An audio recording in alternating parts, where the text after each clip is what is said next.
the 60th Annual ISNA Convention. 60 years of service, navigating the way forward.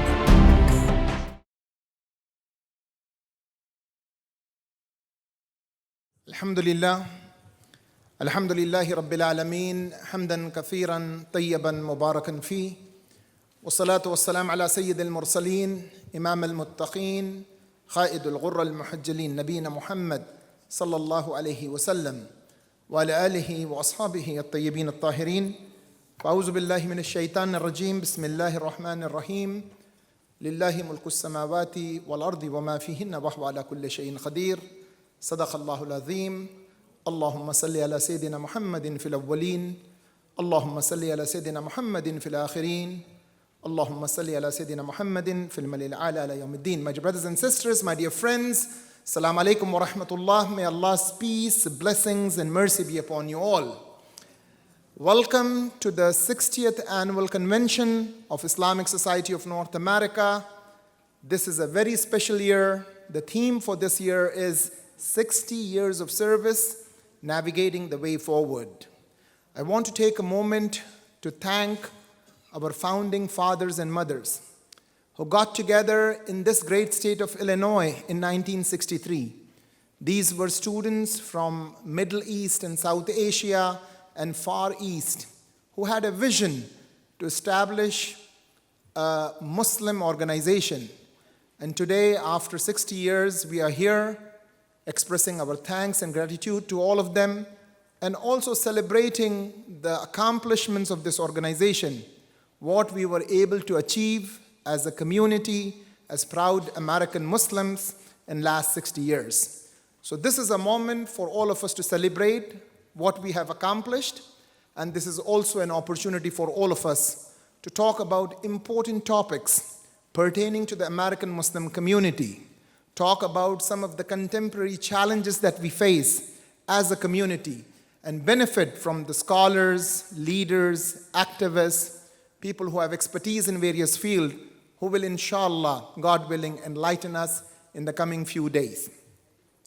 Now, we will begin the program formally with the Pledge of Allegiance, and I would like to request my very dear friend, Linda Davenport, to come over here and lead us in Pledge of Allegiance. I would request all of you to kindly please rise. It's on the screen. It's on the screen. I pledge allegiance to the flag of the United States of America and to the republic for which it stands, one nation, under God, indivisible, with liberty and justice for all.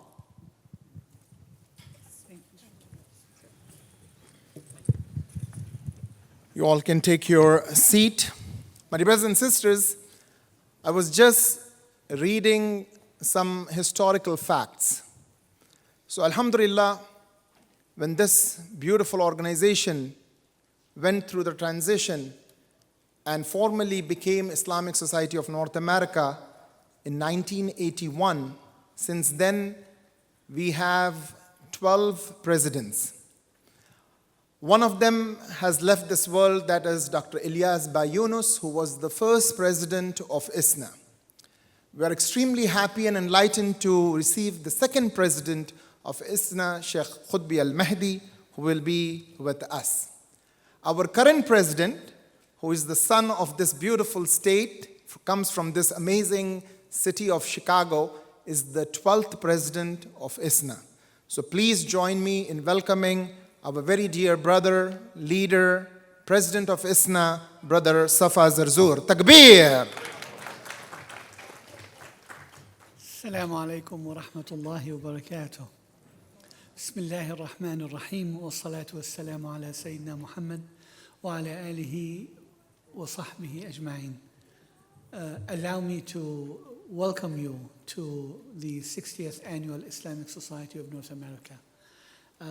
Particularly those of you who have traveled far and wide to be here from states all over, whether California or Florida or New York or Texas, and just wherever you are, wherever you have come from, I understand, what it takes to commit the time and increasingly to commit the finances and the resources to be here with us. So we thank you. And we thank also those of you who are residents of the Chicagoland area and the state of Illinois.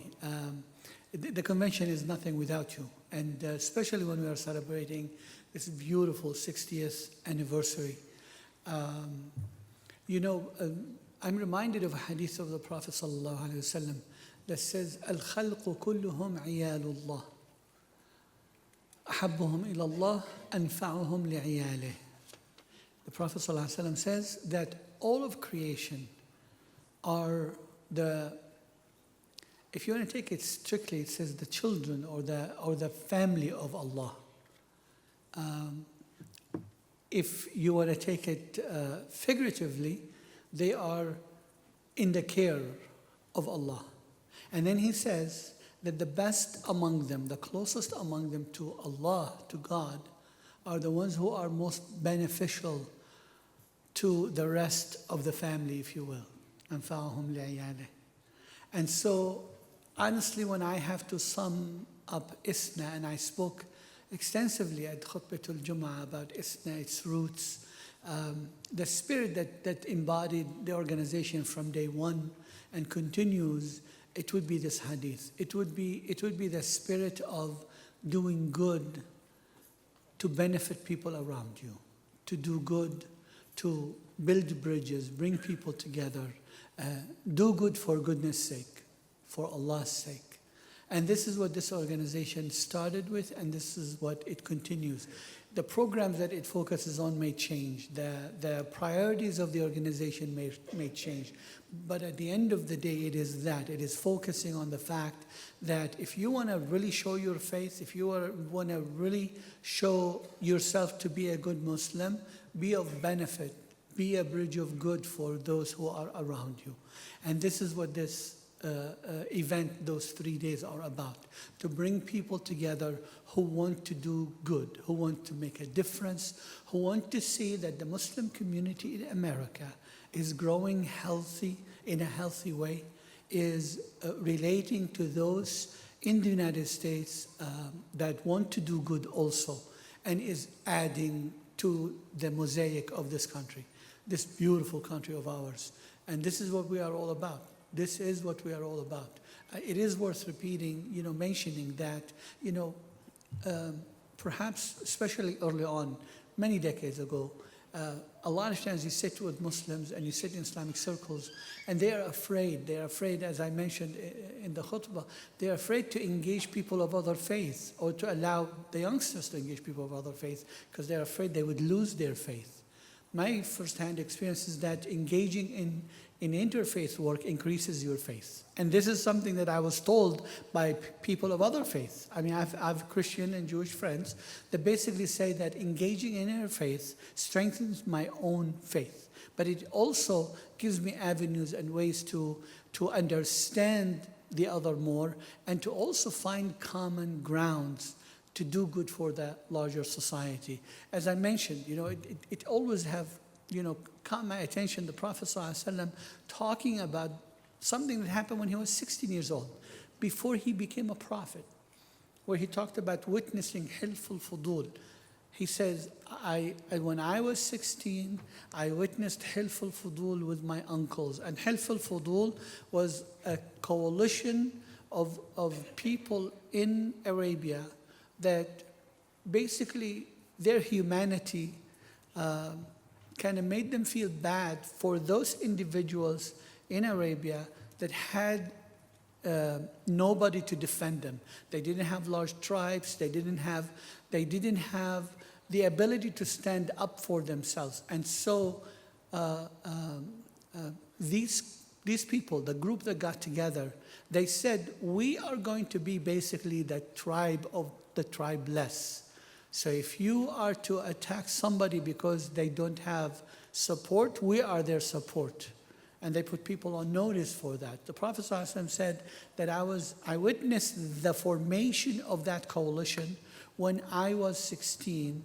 And he said that if I am to be asked today by these people. And when he said by these people, he referred to the people of Quraysh, who at the time were his arch enemies. They were attacking him, they were hurting him, they were attacking his followers, they are making life very miserable for him. He said that if I am invited to a similar coalition with these people, with basically people who don't want him to even exist, if they can hurt him, they would, and they did.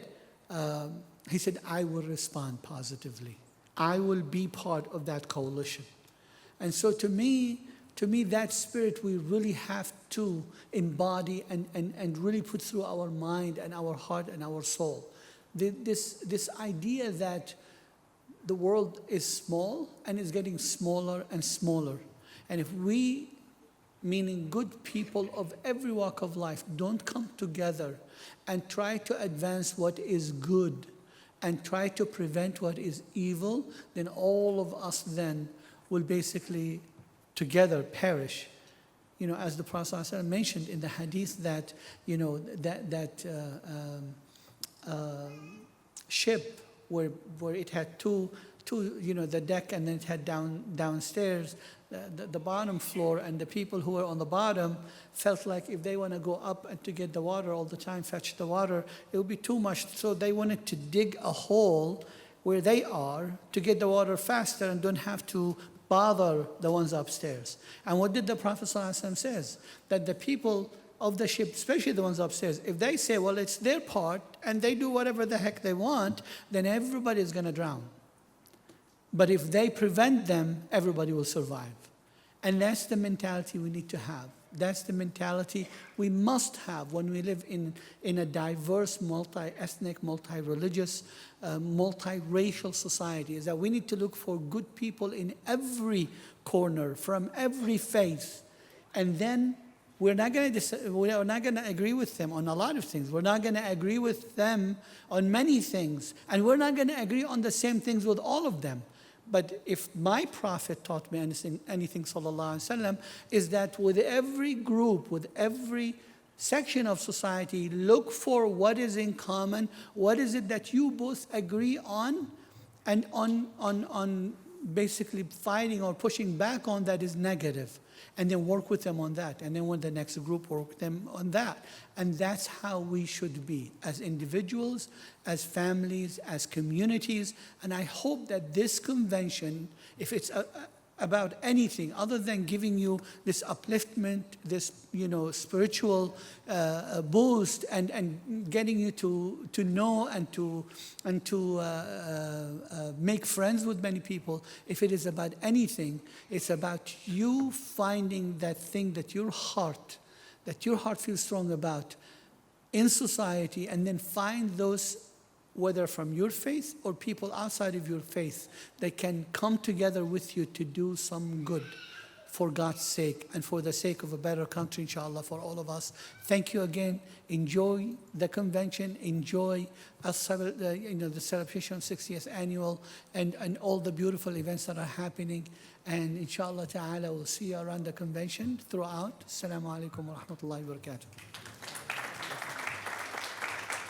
Thank you so much, President Safa, for your very enlightening remarks, and thank you so much for your service. You have dedicated your life to serve the community. You have been an integral part of ISNA as a board member, as a former executive director, as a former head of Council of Islamic Schools of North America, and now as the president of Islamic Society of North America. So next speaker is also from your great state. I always tell people that this great state of Illinois has produced Abraham Lincoln, Safa Zarzour, and now our Vice President, Brother Karim Irfan, who is an attorney by profession. He's the former chair of the Council of Islamic Organizations of Greater Chicago. He is a leader who has served for many years on the board of ISNA. Currently, he is the Vice President of ISNA US. So please join me in welcoming Brother Karim Irfan. Assalamu alaikum wa rahmatullahi wa barakatuhu. Bismillah wa salatu wa salamu ala Rasulullah. Ladies and gentlemen, it's an honor to be here with you. Allow me to begin with a reminder and a question.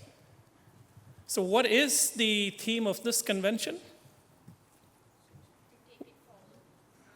What's the one word that is very most important in that theme? Who was that? Service. That's what we are all about. What are we celebrating? 60 years of service to Muslim Americans and to this society and this great country of ours. 60 years of selfless work dedicated to understanding what society needs, what Muslims need, and meeting that need effectively. That's what we are celebrating. My dear Treasurer, past President, Brother Azhar reminded you of the chain of leaders that ISNA has been blessed with. Let me remind ourselves of the prophetic tradition that the leader of a people is a servant to them.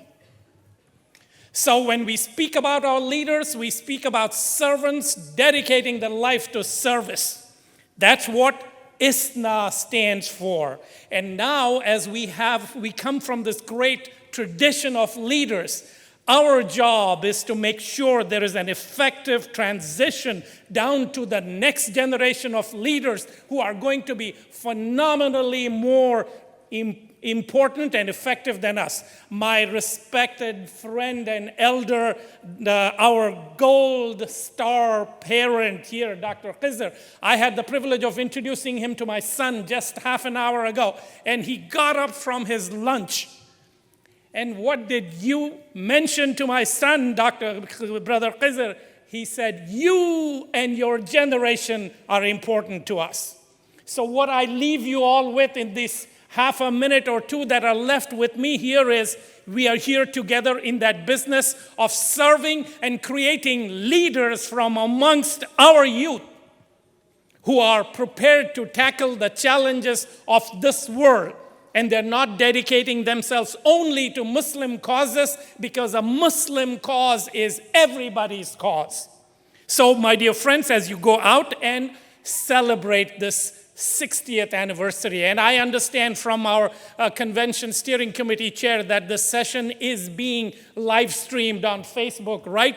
My dear friends who are watching us, what are you doing at home? What are you doing at home? Come on, join us. Look at this wonderful gathering here. We expect you to be part of the 10, 15, 20,000 people, but we expect you to be a part of this horde of servants who are coming together for one cause, and that is the betterment of our Muslim American community and the betterment of this country. So come on, join us. So ladies and gentlemen, as I end, my reminder to you is you are ISNA. Your membership is critical to us. I hope you all are members and you spread the word and become a part of this family. But keep in mind, our goal is not this convention. Our goal is not the panel sessions. Our goal is not any one of the programs which ISNA offers. Our goal is the connections that we make to understand the need of society and to serve. So we are servants together in the cause of Allah, in the cause of Islam, and in the furtherance of this community and this country. So join hands with us all and enjoy the celebration, but get to know people of different backgrounds, please. That is one of the key reasons ISNA is successful, is we have an open door policy to people of all nationalities, of all ethnicities, of all countries and races and colors and backgrounds. What we share in common is that we are committed to serving and making society better. So keep that in mind, connect with each other and promote ISNA. Remember, as I leave you, you're not just ISNA members, you are ambassadors of ISNA, ambassadors of Islam, and ambassadors of good in this world. Inshallah, happy 60th anniversary to every single one of you.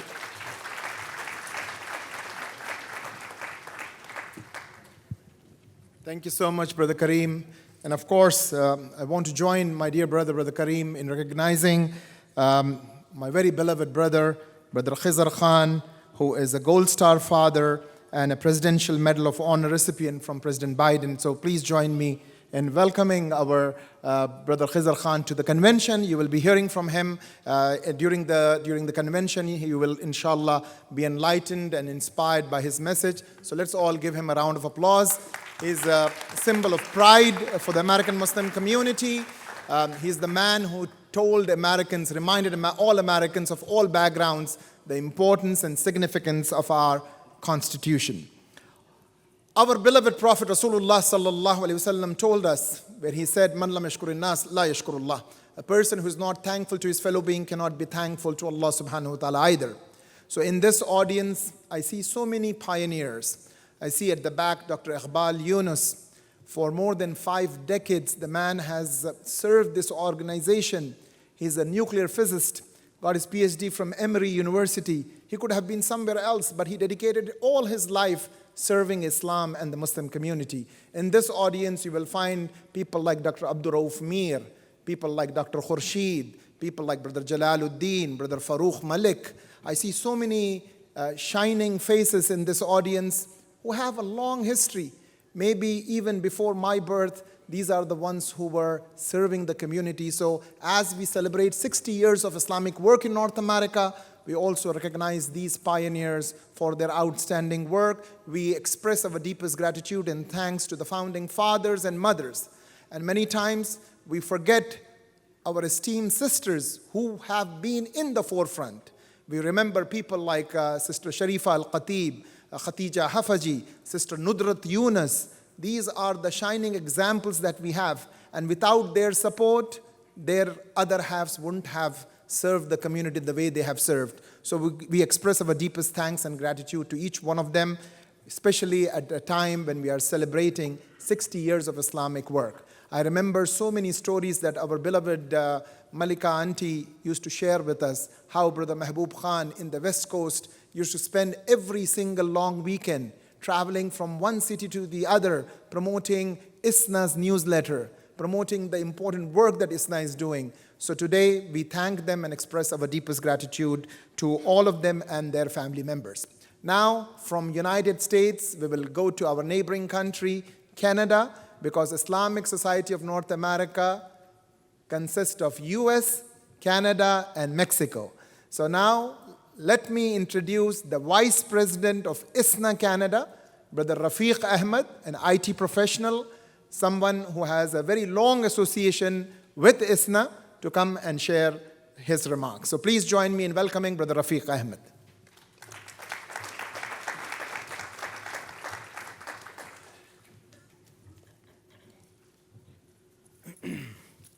Bismillahir Rahmanir Rahim. Rabbi shrah li sadri wassir li amri wahlul 'uqdatam min lisani. Assalamu alaikum, dear brothers and sisters. First of all, I would like to express my heartfelt gratitude to Allah subhanahu wa ta'ala for granting us here in this auspicious occasion, ISNA 60th Convention. The convention we are celebrating today started 60 years ago by few international students of America and Canada. Today we are celebrating this, and we are looking forward how we will do in future. The objectives, the vision, the mission they started with is still present. It's not only in books, it is publicly available. The ISNA is an organization powered by, I would say, democracy. The leadership of ISNA is elected by boards. This may be a secret, but it's open. And so we'll continue with this, what we started before for the community, for the Muslim community, and for the greater society of North America.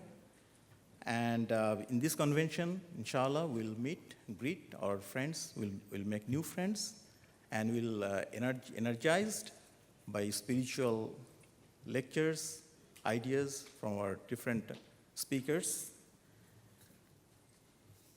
And if we look back, what is the achievement for last 60 years? This is not this may not be in numbers, but in qualitative way, if we say, in mosque, now it's everywhere. What we see from the history, those students, they were looking for where is the mosque, where is the food, I mean the halal food, but today halal is, well, it's a known thing and it's available. Mosque, if you Google it, we'll find mosque somewhere near. And still, there are so many things I think we need to be achieved. For example, when you buy a house, the question of interest-free housing, we started. Maybe we need more for living Islamic way. So maybe in future we'll see Islamic Bank in North America. Maybe this is my dream. And also I'm dreaming to see the 100th ISNA convention in 2063. I don't know if I'll be there or not. I don't know if that will be here or in cruise, but I hope for this. Let's see what happened in 40 years after. I'm not sure if I'll be there or not. Maybe somebody here, they will remember what we visioned 40 years ago. And with that, I want to welcome everybody here to this convention. Enjoy. And we'll go back home with happiness and with memories. Allah Hafiz. So this was Brother Rafiq Ahmed all the way from Canada. In last 90 days, we visited more than 53 communities to promote this year's annual convention.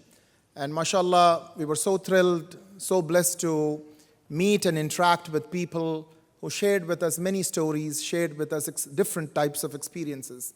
And one story that I definitely would like to share with you is from someone who told us a few years back. This was Brother Abdul Mateen Chida.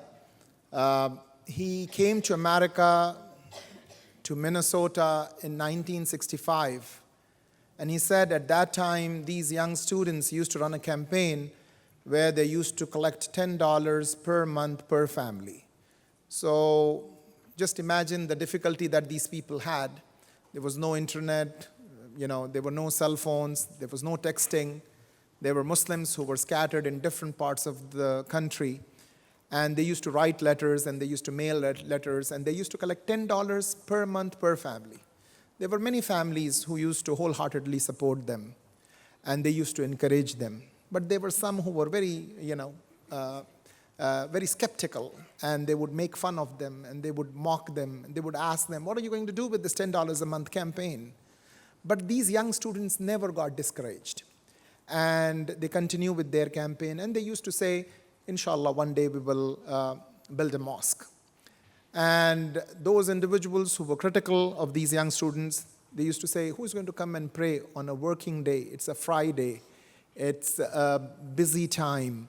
We live in a fast-paced world. They said this at a time when there was no Instagram, no Twitter, no Facebook, no social media, no Google. And they said we live in a fast-paced world. Just fast forward that by 55 years or 58 years. In December of 2022, Dr. Ehsan Bagbi released this mosque report. This is the man who traveled to every single state, all the 50 states in the country, and came up with this very comprehensive data, which tells us that as of December 2022, in America today, we have 2,769 Islamic centers. Takbir! So this is the story of the progress that the American Muslim community made.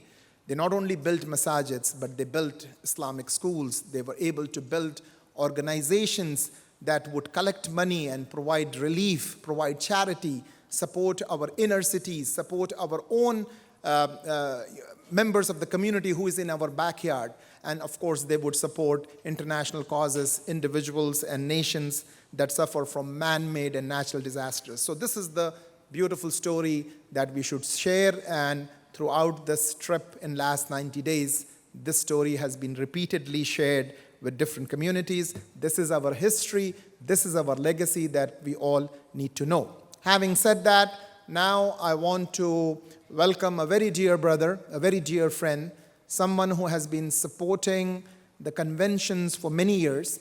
As you all know, even though we are celebrating our 60 years of Islamic work, but this great city, Chicago, has given us some of the most memorable, some of the most beautiful, some of the most successful conventions. So we are immensely indebted to the community over here for their support to Islamic Society of North America. And this year's steering committee chair is our very dear brother, Brother Mir Khan, who also happens to be on the, a board member of ISNA. So please join me in welcoming my very dear friend, my very dear brother, Brother Mir Khan. Takbir.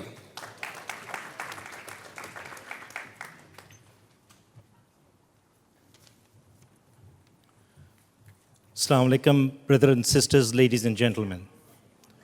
Rabbi shrah li sadri wa yassir li amri. It is indeed a matter of gratification for me to welcome you all to this lovely city and the presence of Mr. Khizr Khan, Gold Star Father and recipient of the Presidential Medal of Honor, indeed adds charm and grace to the occasion.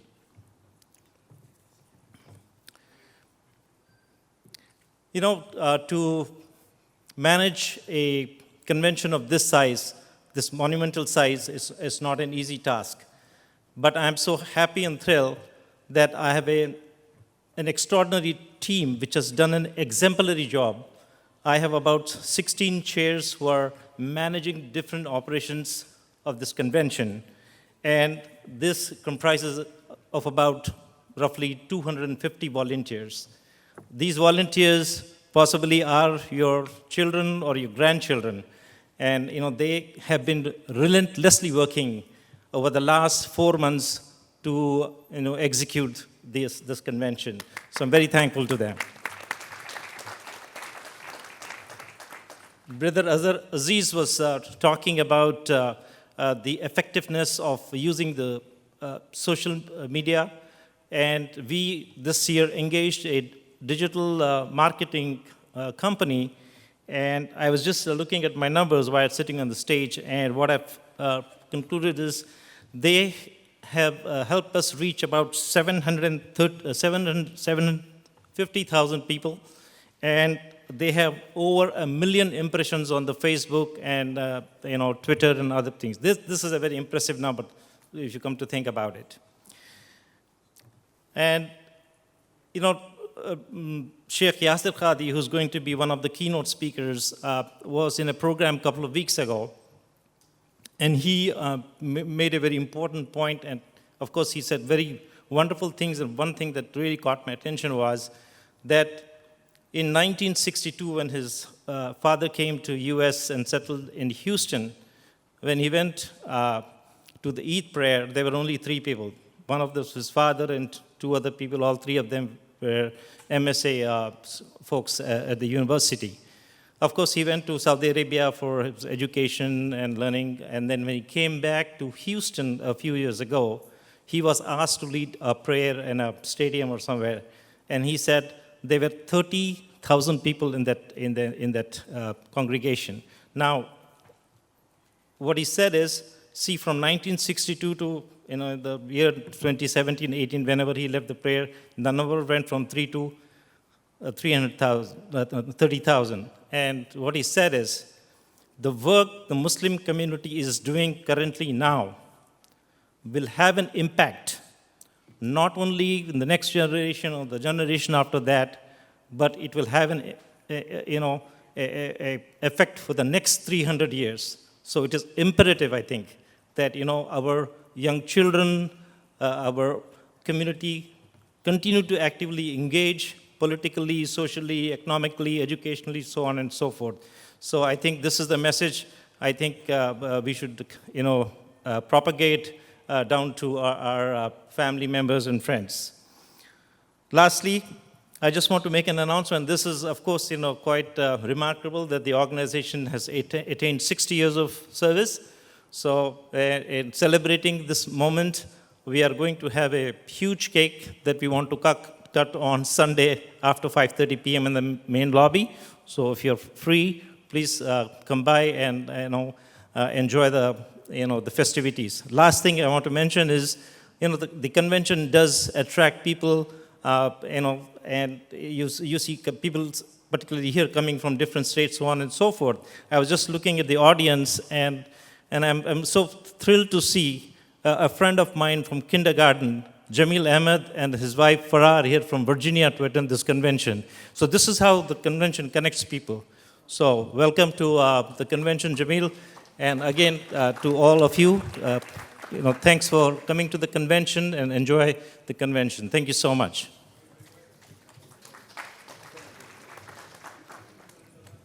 Jazakallah khair, our steering committee chair, Brother Mir Khan. Allah subhanahu wa ta'ala in Surah Al-Ma'idah reminds us where He says, وَتَعَاوَنُوا عَلَى الْبِرِّ وَالتَّقْوَى وَلَا تَعَاوَنُوا عَلَى الْإِثْمِ وَالْعُدْوَانِ وَاتَّقُوا اللَّهَ إِنَّ اللَّهَ شَدِيدُ الْعِقَابِ. Help one another in righteousness and piety. Do not help one another in sin and transgression. And fear Allah. Indeed, Allah is severe in punishment. On one side, Allah subhanahu wa ta'ala is Ghafoor Rahim, the most kind, the most gracious, the most compassionate, the most merciful. On the other side, He's severe in punishment, and we have to be always mindful of this. As we continue with the program, you heard this story that I shared with you that was shared by late Brother Abdul Mateen Cheetah. And I want to mention that Muslim Student Association has always and will always be an integral part of ISNA family. They are inseparable.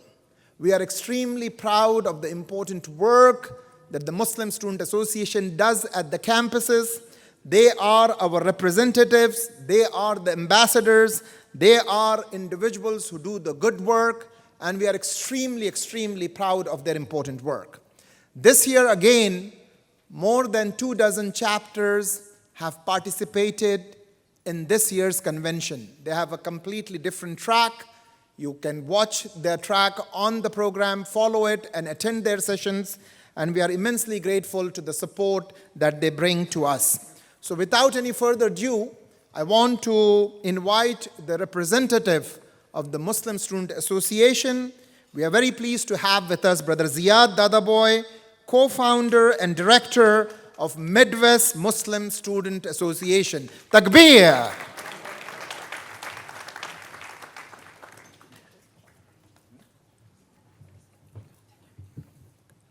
Assalamu alaikum wa rahmatullahi wa barakatuh, everyone. My name is Ziyad Dadboy, and I'm one of the co-founder and directors of the Midwest Muslim United Student Association. The MSA is a very special part of our Muslim Ummah in America. For many students, for many kids, it is the first time that they've really left their home community.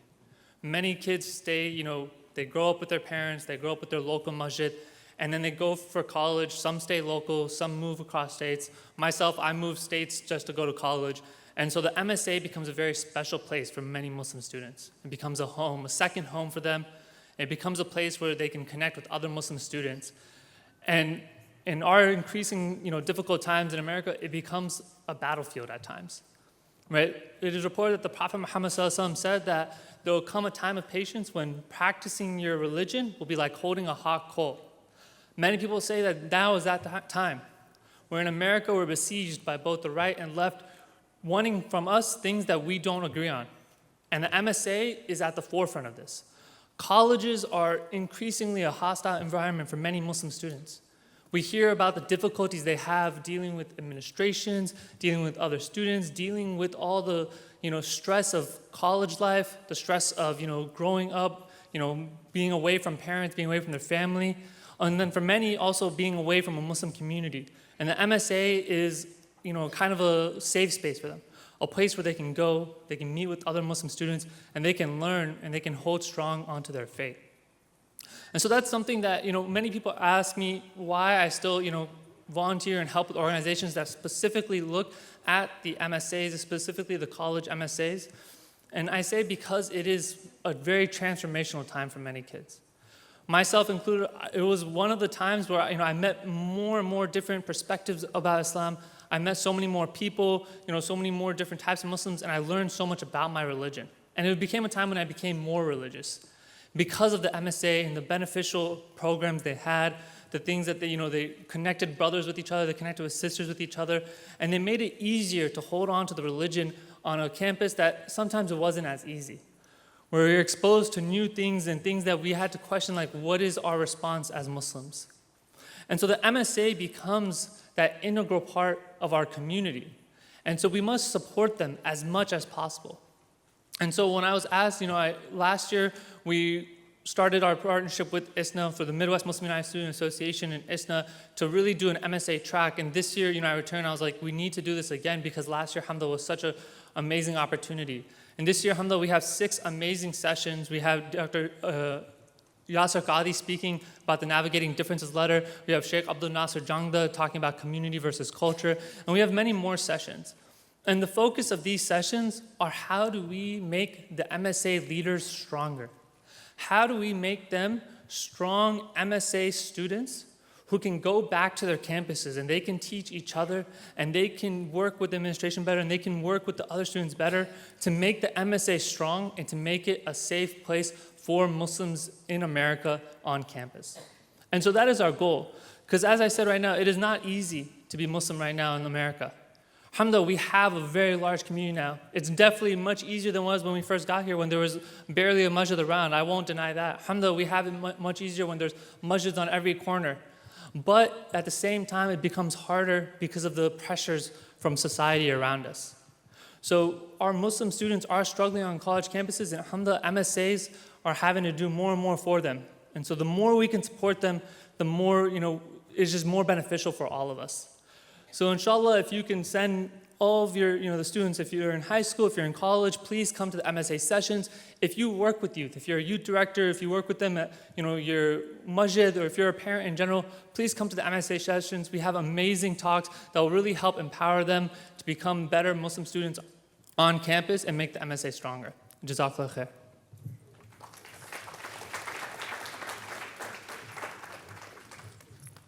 Allah subhanahu wa ta'ala, our creator, reminds us where he says, وَلَقَدْ كَرَّمْنَا بَنِي آدَمَ. Allah subhanahu wa ta'ala has honored the children of Adam. We are all children of Adam.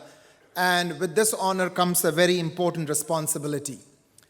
Immediately after September 11th, Islamic Society of North America was able to establish this multi-faith body called as Shoulder to Shoulder that brings in more than 35 faith-based religious groups coming together, standing up with American Muslims, upholding American values.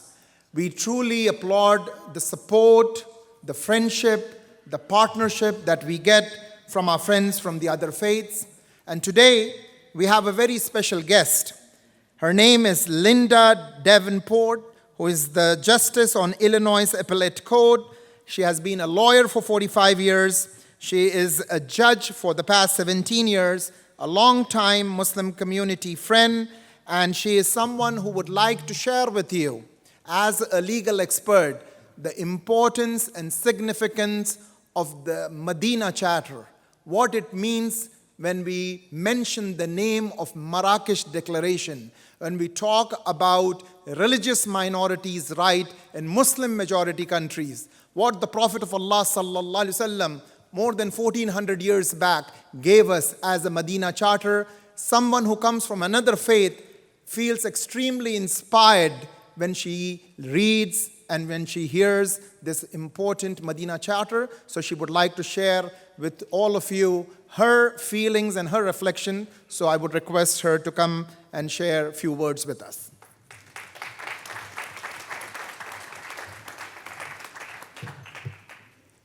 Assalamu alaikum. So I come from a long line of lawyers, husband, daughters, brother, son-in-laws. As a lawyer, I want to talk to you about the law and where we come from. In 1789, the United States decided that it invented democracy when it created its Constitution. We did not. In 1215, England thought they invented democracy with the Magna Carta. They did not. We go back to 622, when the Prophet Muhammad, peace be upon him, created 4,712 articles that brought peace and created the first constitution and the only constitution that guaranteed equal rights for everyone.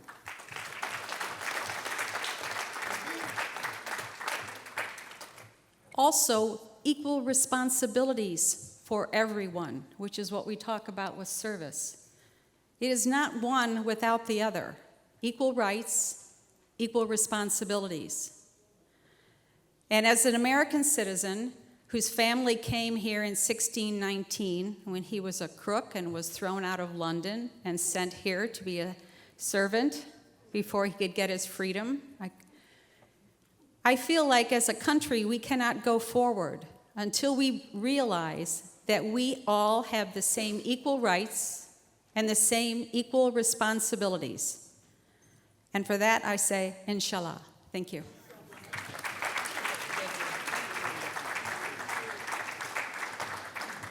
Thank you so much for your wonderful remarks. I want to take this opportunity to thank the Council of Islamic Organizations of Greater Chicago, a partner that has been with ISNA for the past many years. Brother Muhammad Hamade was supposed to be here, but I know Brother Irshad Khan is here, the former chairman of Council of Islamic Organizations of Greater Chicago. So on behalf of ISNA, Brother Irshad, I would like to thank you, and if you would like to come and share a few words, please do so. So kindly please come on the stage. Please welcome Brother Irshad Khan from the Council of Islamic Organizations of Greater Chicago. Assalamu alaikum, everyone. Welcome to Chicago. Chicago is a place, Chicago is a community, Chicago is a welcoming community. As you heard, a lot of people here on the board and people who started, the founders are from the Chicago. So we are all blessed to be part of this amazing community here in Chicago. And it's my honor on behalf of the Council of Islamic Organization of Greater Chicago to welcome you all to the ISNA 60th Service Way Forward, Navigating a Way Forward Convention. ISNA and Council actually draw a lot of parallelism that I see. What ISNA does at the national level, where they move the country forward, especially representing our Muslim community in the civic engagement, interfaith dialogue, educational program. Council does that at the state level. Council is the largest Muslim organization in the state and been representing Muslim community for past 31 years. And inshallah, we're going to continue to represent this community for many more years to come as ISNA is going to be leading nationally our Muslim community forward. So I want to congratulate ISNA for the 60 years of service, and I also want to thank the past leadership and the current leadership for the amazing work that they have done, especially when they talked about the youth development, especially when they talked about the interfaith dialogue, especially when they talked about civically and politically engaging and continue to do so. And that is so important for us as a community to be part of those so we can educate and we can make awareness and make sure that we are part of the society that we all live in and we love it. And one last thing that I want to leave you with, that I'm so happy to share with you all that Illinois now do have two representatives, Muslim representatives from the state of Illinois. Brother Abdul Nasir Rashid and Nabila Sayyed are the two representatives that are representing us in the state of Illinois. This is a milestone for us to start engaging in the political, and inshallah we're going to continue to do so in many more years to come. So thank you. Enjoy this beautiful weekend with your family, friends, networking, learning. And inshallah, when you go back to your communities, please remember all those things that you have learned so you can become who you are representing in your community. So thank you and have a good weekend. Assalamu alaikum. Thank you so much, Brother Irshad. Alhamdulillah, time-wise, we are doing very well. Now we have two very special guests. And I want to appeal to each one of you to please lend your ears and please give your utmost attention and listen to them. As you all know, ISNA throughout this last 60 years has stood by our brothers and sisters in Kashmir, in Palestine. Recently, they have been supporting the cause of our Syrian brothers and sisters, our brothers and sisters who are suffering in Yemen, our brothers and sisters who are suffering in India, the Rohingya refugees in Bangladesh, the Uyghur refugees, and the Syrian refugees in the Middle East. So every time there is a natural disaster or a man-made disaster, Islamic Society of North America has done its utmost best to lend its voice and support. This year, at the ISNA convention, we are going to highlight the brutal invasion of Russia on Ukraine, and the Deputy Foreign Minister of Ukraine, whose name is Amina Jabbar, will be addressing us on this weekend. We are glad today we are joined by two sisters who are Crimean Tatars, and they are our special guests. They are fellows at Purdue University. The fellowship is given to those professionals who are under physical threat at risk in their countries. Crimean Tatars were suppressed by czars and then under communism for years. Many of them were disseminated by communist regimes.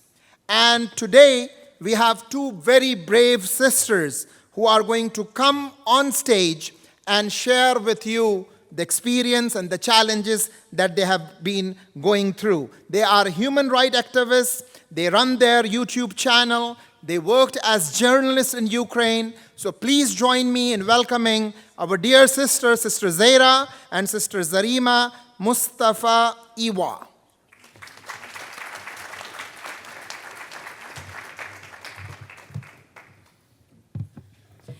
Assalamu alaikum. Dear participants in the ISNA annual convention, dear brothers and sisters, first of all, we would like to thank ISNA Presidents Bashrat Salim and Dr. Said for the opportunity to address you today. We are Zira and Zarema. We are representative of the Muslim people of Ukraine, Crimean Tatars. Crimean Tatars are indigenous people of Crimea. Today, our people are at risk. Crimean Tatars were formed on the peninsula from all the people who lived here before the 14th century. The Crimean Tatars are a people with a rich history, culture, heritage, and deep roots on the Crimea Peninsula. Crimean Tatars had our own independent state for 3.5 centuries, until the first occupation of Crimea by the Russian Empire in 1783. From this period, Russia began to destroy everything that reminded them of Muslims in Crimea. The main goal of the Russian government is to make life unbearable for the Crimean people on the peninsula. Using brutal terror, the occupiers forced the indigenous population to emigrate, systematically and methodically destroy the Crimean Tatar material and spiritual culture. In 1944, another 46.3% of the Crimean Tatar population was killed as a result of genocidal deportation from Crimea. And the Crimean Tatars were not allowed to return to their homeland for about 50 years, until the collapse of the Soviet Union in 1991. Our mother burst to the two of us while in forced exile. In fact, this is our third relocation, where we once again started living from scratch. The first time our parents returned to our homeland was in the 90s. The second time, my sister and I left Crimea because of severe bullying, discrimination, and hatred from the Russians in Crimea because of the ethnicity and religions. And for the third time, we had to run again. We were forced to move because of the full-scale Russian invasion of Ukraine in 2022. Today, Russia continues to destroy the Muslim people of Crimea, taking away our homes and lives while repopulating our homeland with ethnic Russians, hoping to make Crimea Russian. The persecution of the Crimean Tatars began almost immediately after the Russian invasion of Crimea in 2014. Activists and protesters were harassed, threatened, and imprisoned for 15-20 years, and in some cases even kidnapped in broad daylight. One of the symbols of what is happening in Crimea is the sentence to our friend Nariman Jalal, the first deputy chairman of the Majlis of the Crimean Tatars, an inaugural summit of the Crimean platform, he told the participants of the summit what it feels like to live for years surrounded by Russian propaganda and under constant threat of persecution and repression. Nariman was the only one who came from Crimea to openly participate in Crimea Platform Summit. And he is paying a very high price for this. 17 years in prison. This is the sentence passed on him by the Russian occupation court. Russia falsified charges and imprisoned him for 17 years, and his 3 young children were left like thousands of others fatherless children in Crimea. For intimidation of the Muslim people of Crimea in the first days of Russian occupation, the mutilated body of Rishat Ametov, a Crimean Tatar who was abducted while peacefully demonstrating against Russian occupation, was found outside Simferopol. He was buried on March 18. The same day, Putin triumphantly announced the annexion of Crimea to Russia, even he falsely promised to protect all ethnic groups on the peninsula. Ametov's murder sent shockwave through the Crimean Tatar people. This is when we became really frightened of what was to come, as we realized that our people had lost all of our rights and were completely vulnerable and unprotected. As another example, Russian law stated 15 years in prison for reading Muslim literature and for anti-government views, making dissent in Crimea even more dangerous. Now, they're very similar to Auschwitz, this genocide taking place in Crimea. There are really ethnic purges going on in Crimea on the occupation. Muslims in Crimea are locked up. As the Crimean Tatar leader Mustafa Jamilov said, the reign of jackals lasts until the lions wake up and stand up. We hope that the law will prevail on our land, no brute force. We hope that all of you will join together in supporting us. When the Russian occupation took place in 2014, the people of Crimea could not believe that Russia could not summarily take over Crimea. After all, according to the Budapest Memorandum of 1994, Ukraine gave up Soviet and nuclear weapons in exchange for guarantees by the nuclear countries, including Russia and USA, about our security and territorial integrity. Ukraine signed a treaty on mutual relations with Russia, which clearly states that there are no territorial claims between our countries. And finally, we need to consider the acts of the Helsinki Accord, the United Nations Charter, which emphasizes the inviolability of state borders. We were confident that the international community, and above all the countries that signed the Budapest Memorandum, would take decisive measures to curb the aggressor. However, this did not happen. The United Nations has failed. It will not be able to prevent and stop aggression, seizure of foreign territories, and international banditry, as long as the aggressor has the right of veto in the Security Council, the most important structure of the United Nations. Russia openly declares that it will not comply with the resolutions and decisions of the international organizations. Brother and sister Muslims, think about all we have described in this short presentation, and think about partition and occupation of part of the territory of Moldova. Think about the seizure of a significant part of the territory of Georgia. Think about the occupation of a large part of the territory of Ukraine. Think about war crimes, torture, murder of civilians. Think about the killing of thousands of people in Syria by their own troops or puppets. Today, our people feel like one against the whole world because there are 300,000 of us in Crimea and 146 million Russians. We need your support. It is important for us to feel and see that we are not alone against Russia's terrorist state. Now that we have given you all these things to think about, it is time to act, to do something, and here are some significant recommendations. ISNA can make a major difference by forcefully raising the issue of the brutalization of the Crimean Tatar Muslims by the Russian occupiers of Crimea, and openly call upon the Biden administration not to accede to pressure to offer Russia a peace deal in which it would be allowed to retain sovereignty over Crimea. ISNA should also demand that Saudi Arabia, Pakistan, Indonesia, Egypt, and many other Muslim nations take a strong stand against Russia's occupation of Crimea and mistreatment of our small Muslim people. Where is the solidarity of the Muslim world with our oppressed Muslim people? We need to hear and feel your support. As difficult and deeply painful as the present situation is for us, we continue to believe that the majority of humanity is on the side of justice and will ultimately stand in support of Ukraine and the Crimean Tatars.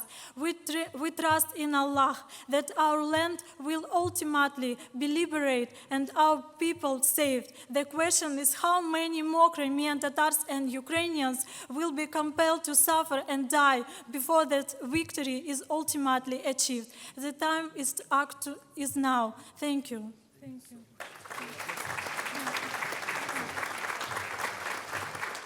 So these were our special guests all the way from Ukraine, Sister Zera and Sister Zarima. May Allah bless you and protect you. In this convention, you will hear also from the Grand Mufti of Ukraine, Mufti Suleymanov, and of course, the Deputy Foreign Minister. In conclusion, my dear brothers and sisters, I'm reminded of this beautiful verse from the Holy Quran where Allah subhanahu wa ta'ala says, وَحْسِنُوا إِنَّ اللَّهَ يُحِبُّ الْمُحْسِنِينَ. Do good, verily Allah loves the good doers. And in this audience, you will find many of those beautiful faces, men and women, brothers and sisters, who have done enormous amount of work, made enormous amount of sacrifices serving our community. I just want to conclude with this reminder. From 1963 to 1983, those 20 years, every year they used to have an MSA president. During those days, the term of an MSA president was only for 1 year. And at the later part, they changed the bylaws and they made it for 2 years. And then ISNA continued with this tradition from 1983 until today. We have a term limit. So any president or vice president can serve for 2 terms. Each term is 2 years. And as our president mentioned earlier in his khutbah, we take a great pride in this fact that, alhamdulillah, we have an organization, a US-based, an American, North American organization where the leadership is elected by the general membership. So I want to remind you, kindly please become a member of ISNA. Strengthen the hands of ISNA. Provide your valuable feedback. Even your constructive criticism is welcome. But please continue to stay connected with ISNA. From 1963 to 1983, among all the former presidents of MSA, today we have only 4 of them who are alive. May Allah subhanahu wa ta'ala grant all those who have left this world highest place in Jannah. Khulu ameen. And may Allah subhanahu wa ta'ala grant long life and good health to those who are alive. I see Dr. Iqbal Yunus, Dr. Yaqub Mirza, Brother Usman Ahmad, who is very elderly, and then, of course, our own very beloved Dr. Saeed Muhammad Saeed. These were individuals who are, mashallah, alive, who served as presidents of MSA. Now, from 1983 to 2023, we have 12 presidents. And we lost Dr. Ilyas Bay Yunus, the first president of ISNA. May Allah grant him highest place in Jannah. He's no longer with us. Sheikh Hamad Zaki, who was also from Chicago, is overseas. Inshallah, you will meet many prominent faces. You have our teacher, our scholar, Sheikh Abdullah Idris, who is now in Canada. He is among us. We have Sheikh Noor Muhammad Abdullah now as a resident in Houston, Texas. We have Dr. Saeed in Virginia. We have Dr. Imtiaz Ahmed in Canada.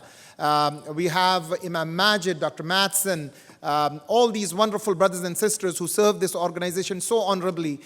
Inshallah, we will recognize them on Sunday evening. So another high point of the convention will be on Sunday evening, where all these prominent individuals will be awarded and will be recognized. You will also hear from Brother Hisham At-Talib, who has seen this entire history of 50 to 60 years of Islamic work in North America, will share his reflections with all of you. I want to thank each one of you for joining us at this inaugural session. I want to express our deepest thanks and gratitude on behalf of the board and the staff. Our executive director is somewhere over here trying to take care of many things. So in conclusion, please follow us on social media. Please subscribe to our e-newsletter. Please become a member of ISNA. Stop by at our ISNA booth, and it'll take less than 60 seconds for you to complete the process. But please continue to stay engaged and connected with ISNA. No matter what you do, ISNA is always working for you. Wa jazakumullahu khairan. Assalamu alaikum wa rahmatullahi wa barakatuhu. Enjoy the rest of the convention, inshallah.